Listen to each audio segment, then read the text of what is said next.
नमस्कार दोस्तों। मैं आपका दोस्त विमल राय वर्मा इस वीडियो के द्वारा एक बहुत ही इम्पॉर्टेंट एस्पेक्ट जो हमारी सोसाइटी में मिसिंग है कवर करना चाह रहा हूँ। दैट कि क्रिएटिविटी को बहुत ही एज के साथ क्यों जोड़ा जाता है। और ये वीडियो मैं इसलिए आपके साथ शेयर कर रहा हूँ कि आप में से कुछ लोग ये जानते होंगे कि एज ए हॉबी मैं कुछ कैनवस पेंटिंग करता हूँ और उसको टाइम टाइम पर अपने WhatsApp as well as Instagram के थ्रू शेयर करता हूँ। और मैं हैरान होता हूँ जब बहुत सारे लोग मुझसे ये पूछते हैं कि क्या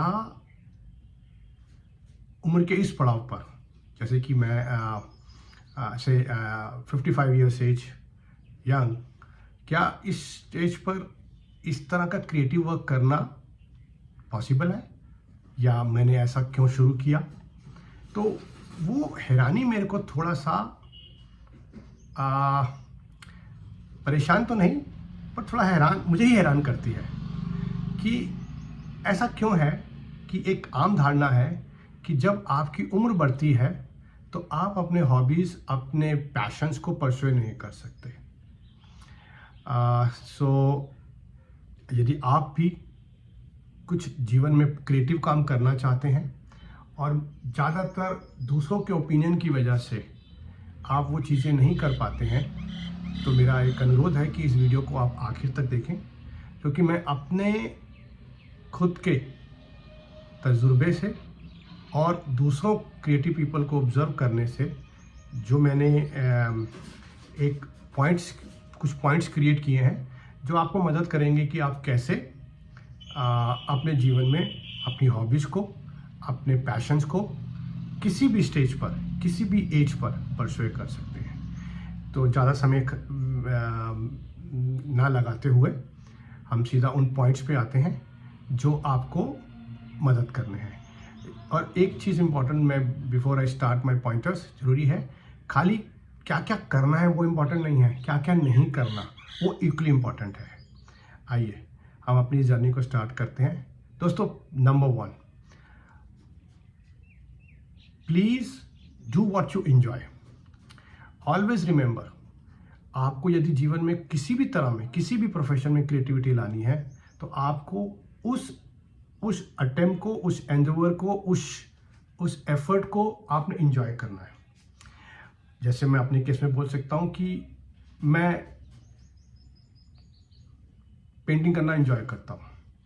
तो पहला बेसिक रूल है कि आपको ये पता होना चाहिए आपको किस चीज़ से खुशी मिलती है और आप उस चीज़ को कर सकते हैं। नंबर 2, आप दूसरों को इम्प्रेस करने के लिए किसी भी हॉबी को ना उठाएं। याद रखें, जब हम किसी भी तरह का creative work, B it painting, playing an instrument, anything, वो आपको, आपके लिए एक माध्यम होना चाहिए खुद को एक्सप्रेस करने के लिए, ना कि दूसरों को इम्प्रेस करने के लिए। मैं जानता हूँ आजकल हम सोशल मीडिया के वर्ल्ड में रह रहे हैं जहाँ पर लोग दूसरों को दिखाना चाहते हैं दैट देयर आल्सो समथिंग। याद रखें, जब हम इस तरह से कोई काम करते हैं तो हम बहुत दूर तक नहीं जा सकते। तीसरा, always remember, Rome was not built in a day. यदि आप कोई भी हॉबी, कोई भी पैशन पकड़ते हैं तो, और उसमें अगर आप पारंगत होना चाहते हैं, उसमें अगर आप बहुत दूर तक जाना चाहते हैं, तो don't be too harsh on your self, because initially आप जब कुछ भी पिकअप करेंगे तो आपको कुछ फेलियर्स भी आएंगे। मैं अपने पर्सनल एग्जांपल शेयर करता हूँ।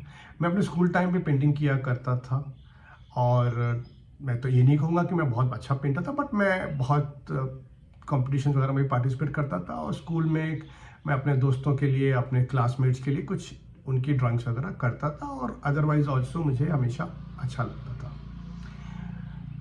इस बीच फिर जैसा कि जीवन में हो जाता है कि हम अपने ही दुनियादारी में चले जाते हैं और अचानक 28 साल बाद मैंने इस पैशन को दोबारा से किया और मैंने एक पेंटिंग बनाई जो मेरे लाइफ पार्टनर को बहुत जची और उन्होंने मुझे एनकरेज किया कि अगर आप ये कर सकते हो तो why not you do it. तो मैंने उसको पार्ट टाइम बेसिस पे शुरू किया।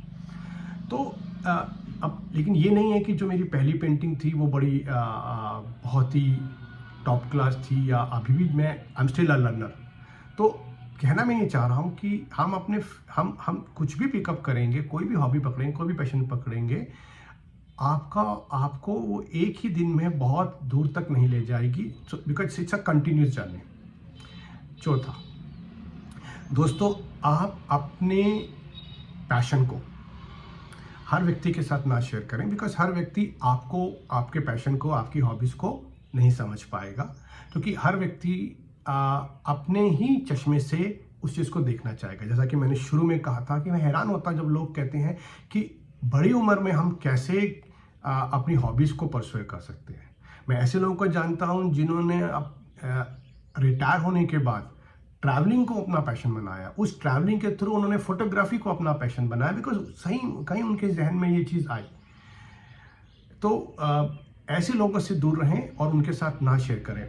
मैंने अपने पर्सनल एक्सपीरियंस से फिर ये पाया है कि मैं यूजुअली अपनी पेंटिंग्स के बारे में हर किसी से अब डिस्कस नहीं करता, बिकॉज बहुत सारे लोग उस चीज़ को नहीं अप्रिशिएट कर पाते। It's perfectly all right, because जरूरी नहीं है कि हर व्यक्ति हर चीज़ को समझ पाए। अगले पॉइंट पे चलते हैं। दोस्तों, आप एक ह्यूमन बीइंग हैं, आप अपने को भगवान बनाने की कोशिश ना करें, गो स्लो। यदि आप कुछ भी हॉबी, कुछ भी पैशन जब परस्यू कर रहे हैं, जब whatever you are trying to create, remember, don't be too harsh on yourself, because sometimes we try to do too many things.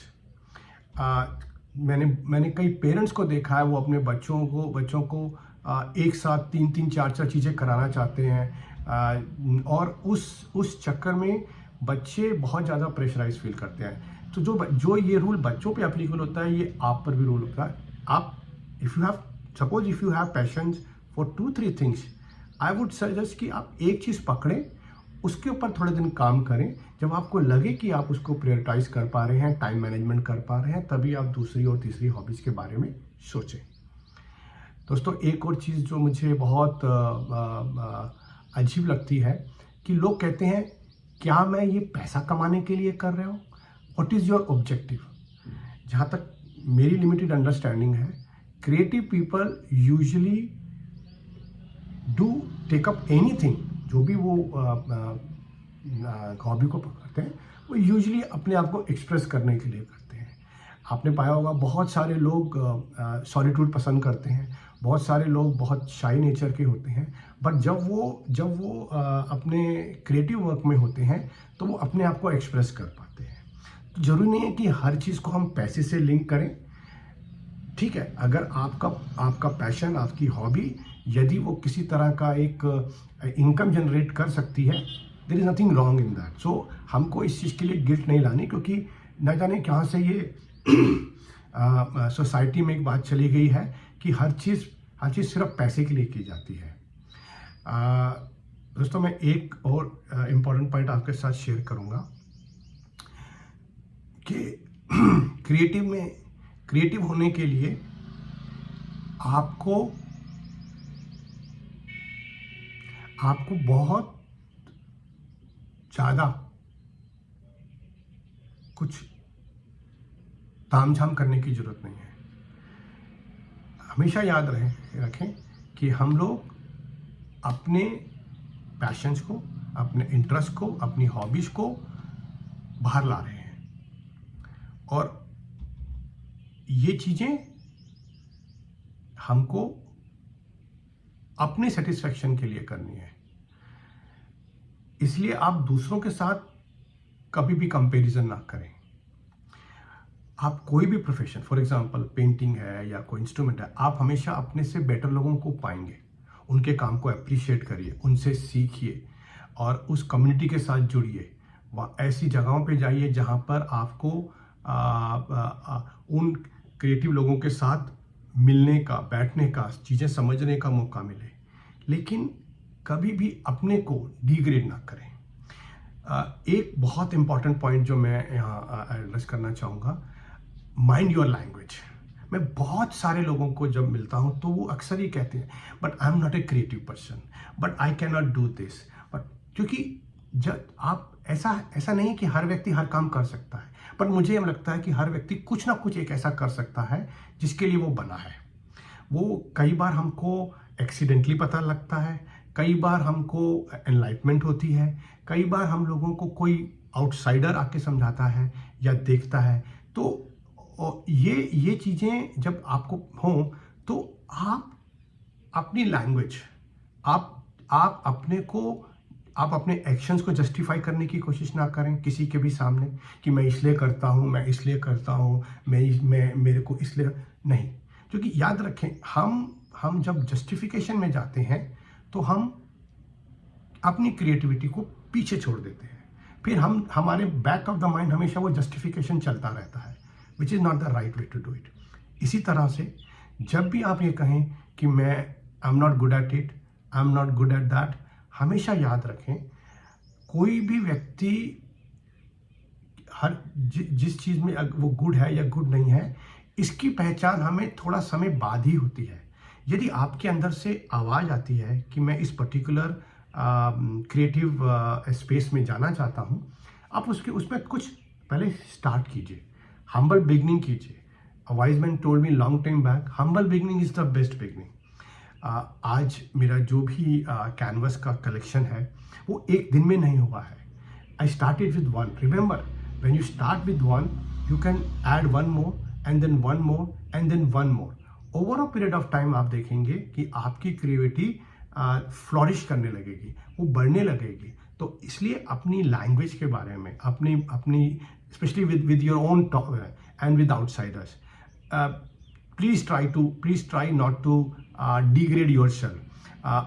कभी भी ये ना कहें कि I am not good at it. हमेशा कहें मुझे लगता है कि मैं अपने आप से, और ये भी आपको बाहर वालों को कहने की जरूरत नहीं है, मुझे लगता है मैं ये कर सकता हूँ, हालांकि मैंने अभी तक किया नहीं है। Let's give it a try. The best word sentence is let's give it a try. Try कीजिए, होता है ठीक है, नहीं होता है तो आप पे कोई प्रेशर नहीं है, आपने अपनी खुशी के लिए ये काम शुरू किया था। एक चीज़ जो मैं क्रिएटिव लोगों में पाता हूँ, बी नेचर फ्रेंडली। जितना ज़्यादा हो सके नेचर के साथ जुड़े, क्योंकि नेचर से बड़ा क्रिएटिव कुछ भी नहीं है। आपके चारों तरफ सिर्फ, मतलब व्हाट शुड आई से, I am falling short of words, आपके चारों तरफ ब्यूटी ही ब्यूटी है। दे से ना, beauty lies in the eyes of the beholder. नहीं तो एक ही चीज कुछ लोगों को ब्यूटीफुल लगती है, कुछ लोगों को नहीं। क्यों? आफ्टर ऑल कभी है, उसका मेन रीजन है हमारा परसेप्शन होता है, हमारा व्यू ऑफ लुकिंग एट होता है, हमारा एक पर्सपेक्टिव होता है। फॉर एग्जाम्पल, एब्स्ट्रैक्ट आर्ट में आप देखेंगे कुछ लोग बोलते हैं ये क्या लाइनें वाइनें ड्रॉ कर रखी हैं, कुछ लोग बोलते हैं अरे wow, I can see a pattern in this one. तो पेंटिंग रिमेन्स द सेम, लेकिन किसी भी एक व्यक्ति को वो चीज़ आर्टिस्टिक लग रही है, दूसरे व्यक्ति को नहीं। It's perfectly all right. तो बी नेचर फ्रेंडली। कुछ समय नेचर के साथ पार्क जाएं, या ऐसी जगह जाएं जहाँ से आपको इंस्पिरेशन मिलती है, उस चीज़ को आप करेंगे तो आप देखेंगे कि आपके अंदर जो एक दिली इच्छा है वो आगे बढ़ेगी। लास्टली दोस्तों, कुछ भी करने के लिए, जैसा कि हमें बताया जाता है, one of the most important quote for life journey is that the journey of life of 1,000 miles begin with one step. So anything and everything which has been playing on your mind, it could be writing a book, starting your own blog, maybe doing painting, canvas done, whatever it is, learning an instrument, running a marathon. It could be anything where you feel that you will love to get into. Start. I'm telling you that the moment you will start, things will start falling on its own. तो आप इस चीज़ के बारे में ध्यान रखें कि जब हम कोई भी चीज़ स्टार्ट करते हैं वो होने लगती है। दोस्तों, मेरा सबसे फेवरेट कोट है, जब हम करने लगते हैं तो होने भी लगता है। तो इन्हीं शब्दों के साथ मैं उम्मीद करता हूँ कि आपको ये वीडियो मदद करेगी, how to be a creative person. how to be a person who does not listen to the others opinion कि अरे इस एज में क्या करने जा रहे हो, ये कौन अब इस एज में करता है। आपको इन चीज़ों पर ध्यान नहीं देना है, आपको सिंपली स्टार्ट करना है। I wish you all best of luck, और उम्मीद करता हूँ कि आपको ये वीडियो पसंद आया होगा। आपके फीडबैक्स, आपके कमेंट्स का मुझे इंतज़ार रहेगा। यदि आप में से कोई एक व्यक्ति भी इस वीडियो के द्वारा अगर क्रिएटिवली इंस्पायर हो सकता है तो मुझे अपनी इस वीडियो बनाने का फल मिल जाएगा। तो please go ahead, subscribe to my channel where I am going to display my artwork from time to time, and I will also be sharing a lot of videos from with my own insight। इन्हीं शब्दों के साथ आपका बहुत बहुत धन्यवाद।